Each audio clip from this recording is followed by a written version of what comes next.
Hello friends, আজকে আমি বানাচ্ছি রাঙা আলুর পিঠে। এটা আমার খুবই প্রিয়। আমার মা এবং ঠাকুমা যখন অফিস থেকে ফিরতাম বানিয়ে রাখতাম।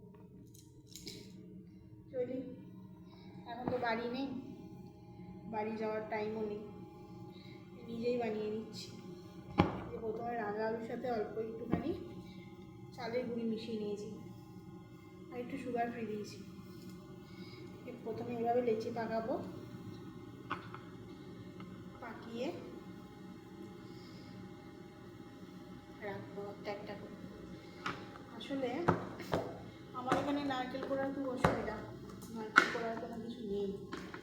আমি কোনো রকমের নারকেলটাকে করে পুর বানিয়েছিলাম, এই যে নারকেলের পুর, অল্প একটু নারকেলের পুর দেবো।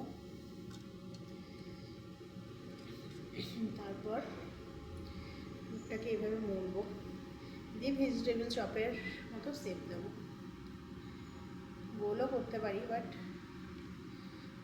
আমি একটু ওই ধরনেরই শেপটা রাখবো।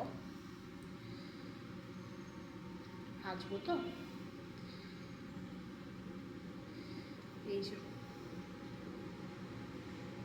একটা একটা করে নিই, তারপর যখন ফাইনালি ছাঁকবো তখন তোমাদের দেখাবো, ঠিক আছে?